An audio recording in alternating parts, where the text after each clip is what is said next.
The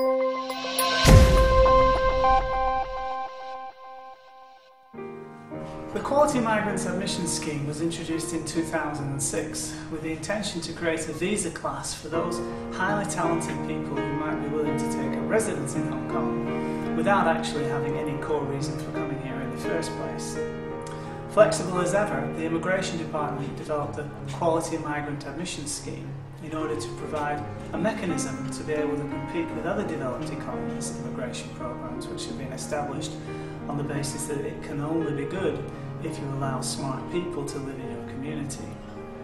As of December 2010, more than 5,000 applications had been received and only 1,800 applications had been approved. Successful applicants under the General Points Test were 1,670. These tended to come from the backgrounds in financial and accounting services, information technology, telecommunications and general commerce. Successful applicants under the what we call Home Run Achievement-Based Points Test, of which there were 136, these came mainly from the sports, arts and culture segments. The Immigration Department received on average more than 100 Quality Migrant Admission Scheme applications every single month. The Quality Migrants Admission Scheme was the first of its kind, introduced in 2006, which actually allowed for people to come to Hong Kong without a specific rationale for being in Hong Kong. That is, prior to the introduction of the Quality Migrants Admission Scheme, if you needed to take up employment, you had to apply for an employment visa. If you wanted to join family members, you applied for a dependent visa. If you wanted to join in a business, you applied for an investment visa. But with the Quality Migrants Admission Scheme, for the first time we had a pro forma visa type, where on the basis that you had personal qualities which were deemed to be attractive to the HKSAR, then the Immigration Department would grant you approval to remain here. However, the program comes with a very high level barrier to entry, and that is that you have to be a top-notch talent, and the program seeks extremely qualified applicants from a variety of different segments. The overall intention of the program is to boost Hong Kong, and by this it is meant that the intention is to create jobs and promote investment.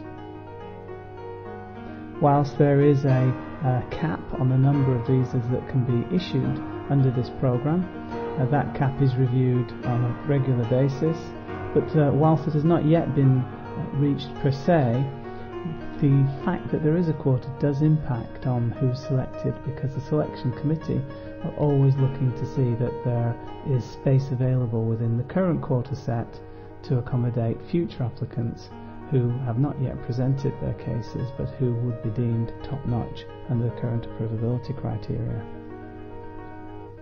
All talents are welcome. There are only 8 restricted nationalities.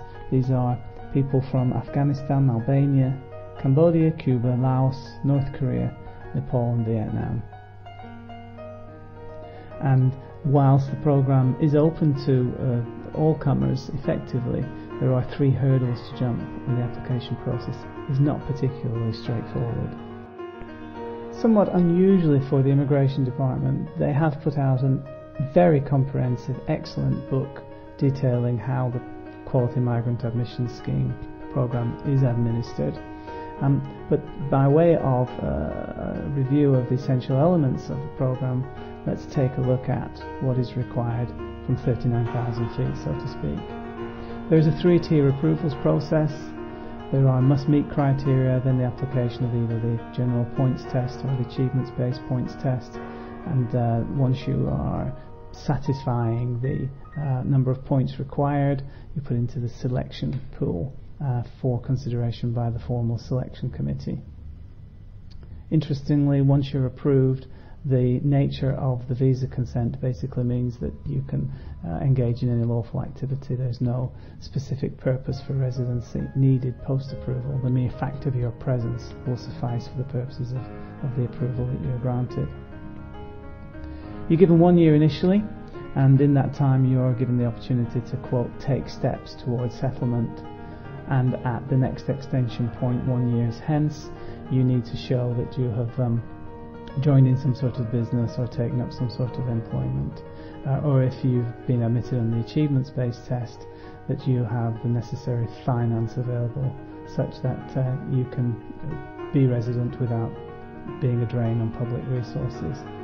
And once your extension is approved, you will be granted a 3-year period of stay. If you are qualifying under this programme, your unmarried children and legal spouse dependents are eligible for dependent visas in tandem with yours, and after 7 years you're entitled to make an application for the right of abode on the basis that you've taken Hong Kong as your only place of permanent residence and that you've been continuously and ordinarily resident in the HKCR all throughout that time. The must meet criteria involve you being between the age of 18 and 50. You must be able to show that you have the financial means to live in Hong Kong for at least 12 months without being supported. They're looking at your character. You must be free of criminal record or any adverse immigration history, not only in Hong Kong but in any jurisdiction. You must speak either English, Chinese or Mandarin, or you have to have a first degree as a minimum, or if you don't have a first degree as a minimum, good technical qualifications, or in fact, if neither education or technical qualifications, you must have professional abilities, experience or achievement. So the must meet criteria get you into the game. You then have to go on and satisfy the points test. For most applicants under the QMAS programme, they will be subjected to the general points test. And this is basically a tally up of the various factors that are at play in your life that will allow you to accumulate a number of points as defined under the programme. So the points are granted generally for academic or professional qualifications, a close look at any achievement that you have in any particular field, and also an analysis of your working experience.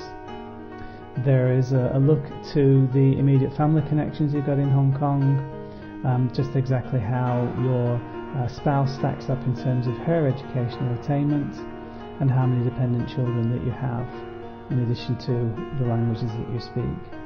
And a variety of different points are provided under these general heads, and on the basis that you have a minimum of 80, then you are able to be put forward through to the selection pool segment of the process. But 80 is the bare minimum.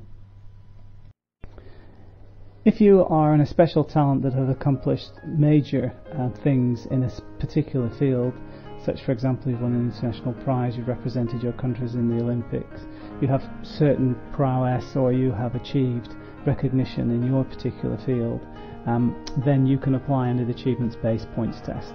This is where the Immigration Department grants you 165 maximum points for what you have accomplished, and this is the kind of a home run effect. The thing about the home run effect is that when they apply the test to your circumstances and your particular achievements, it is a one-time only test. It must pass or it must fail. If it passes, you go into the selection committee and you stand a very high chance of being approved by the selection committee. If you fail, your application fails at that point and there's no opportunity to progress forward. But on the basis that you do progress forward, you've satisfied the must meet criteria and you've scored sufficient points, you are entered into the approved pool and then ranked by points total. As stated, the minimum pass mark is 80 points, but under the achievement-based tests, Nobel Prize winners and Olympic medalists, as I've said, get 165 maximum points. And once you have been selected by the selection committee and your approval has been granted, you're expected to take up employment or join in a business or show, if you're an achievements-based test QMAS visa holder, that you have the financial means to remain in Hong Kong. So the program is designed for particular talents. It is designed to allow you to accumulate points. It allows you to demonstrate after you've been approved that you've settled in Hong Kong. And once all of this has been achieved, you're effectively on your way with your 3-year period of stay to the right of abode subsequently. The next step is for you to review the visa information document. This document details each of the essential elements of a successfully argued Hong Kong visa case and contains in-context links to all of the resources needed to prepare your application.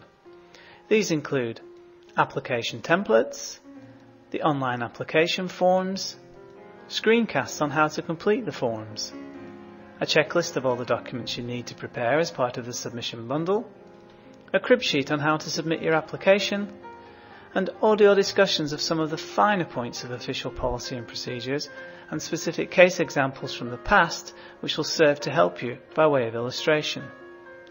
Let's go to the visa information document now.